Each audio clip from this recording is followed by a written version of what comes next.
So, our journey began back in 2018 when Sunil and Romesh Wadhwani, two brothers who've been born and brought up in India, grown up in India, and they studied in India, and then they went to US for their further education, as well as that's where they settled. They opened multiple organizations, and they realized that while artificial intelligence is something that everyone's been talking about, the big tech is doing a lot of work in artificial intelligence. The likes of you and me were also getting a flavor of artificial intelligence back in 2018. But there's very little that been thought about in public sector. Like the governments were not, they did not have access to AI or the infrastructure or the kind of knowledge that we have. So it was their endeavor that why don't we set up AI for social good organization, and they started their first program in India. And this is when both of them met our Honorable Prime Minister Narendra Modi ji, and together they launched Wadhwani AI, the program, right? And India was our first opportunity. Our modus operandi was we worked extensively with governments. We integrated ourselves into various government ecosystems and departments, and with them, we started acting like an extended AI arm for the government, where we would help government in think through AI, develop AI, deploy AI, evaluate AI, right? And this was offered through multiple services, whether it's advisory to the government, product development, or whether that's to capacity building. Over the course of last 7 to 8 years, we have worked with ministries of health, education, agriculture, urban affairs, women and child development, electronics and IT, and our work has seen around 20 to 25 different solutions, which has been now deployed across multiple states in the country. Some of the solutions are pan-India, and I think we have reached a total of 150 million users. Right now, last year, we decided that given so much expertise and experience we have gained in India, and not just the success stories, but also so much that we have learned from our failures, why don't we share this knowledge with the Global South?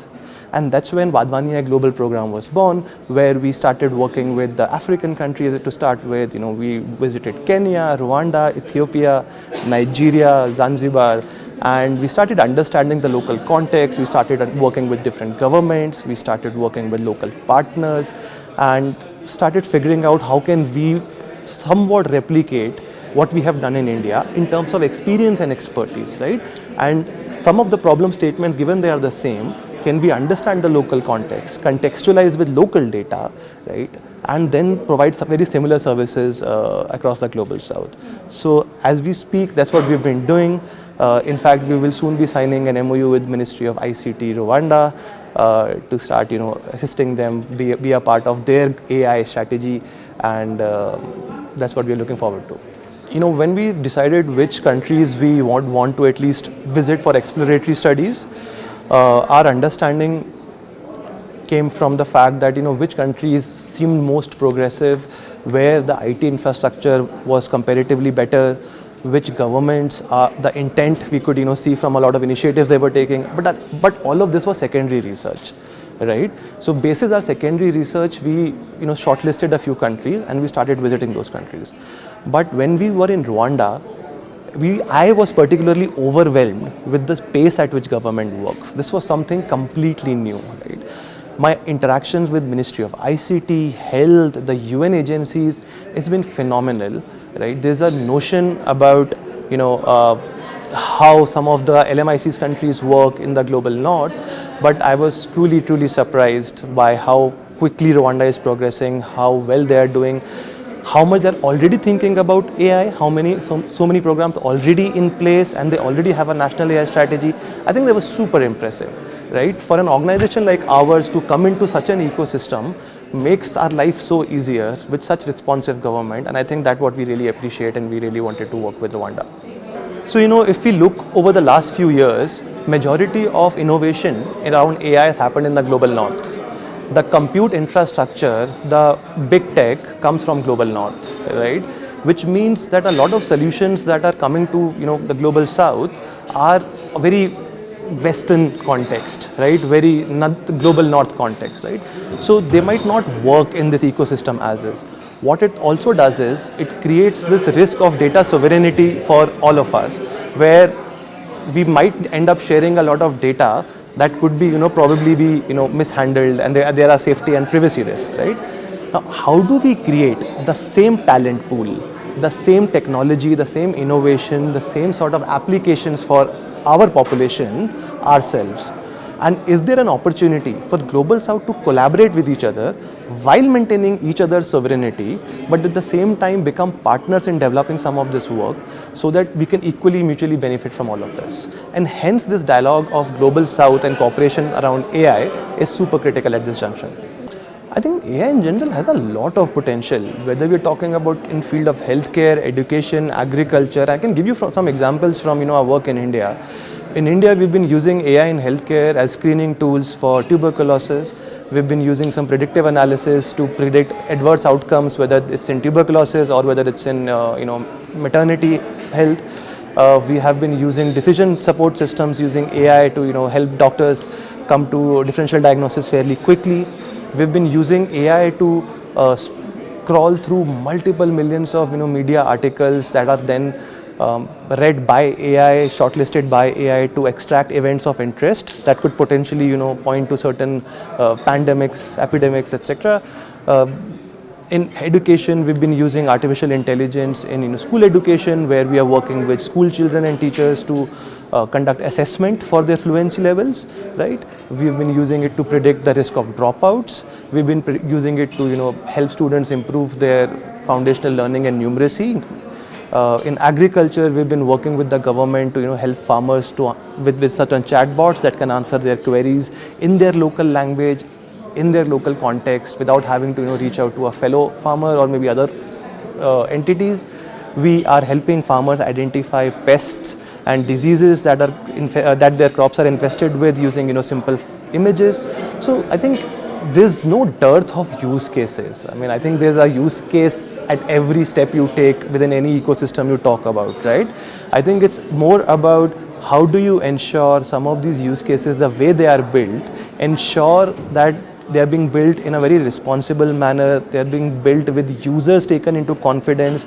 The end user, the beneficiary they will be using, they understand the nuances, not just the benefits, but also the flip sides of AI, and they are able to protect themselves against it. They understand what and where their data is going and how their data will be used. So you work with some of these users as partners, and there is no dearth of use cases that could come up. Oh, there are so many risks. The biggest risk, and something that we have seen not just from one country to another, but even within India, from one state to another, because these solutions are not contextualized, they look amazing when you present them in a closed setting, but as soon as they hit the ground, the adoption is very poor because they've not been catered to the local needs. Now, whether that's language barrier, whether that's cultural barrier, whether that's in terms of low performance because the appropriate data was not used, whether that's because you did not figure out the workflow that would have changed from one state to state, and in our conversation, one country to another, right? So there's a huge risk of applications just rolled out, but no uptake, no adoption whatsoever, right? The other big risk is, incorrect decisions made by AI and the consequences of incorrect decisions that the end user will need to bear. So that's another big problem, I think, that potentially is risk for AI if they're not contextualized. Basis my last few months of experience, I've realized almost 70 to 80% of problem statements that we have worked in India are common to Rwanda, right? I understand the context could be different, the way the application will need to perform is different, but the problem statement remains same, whether it's in education, health, agriculture, or other areas, right?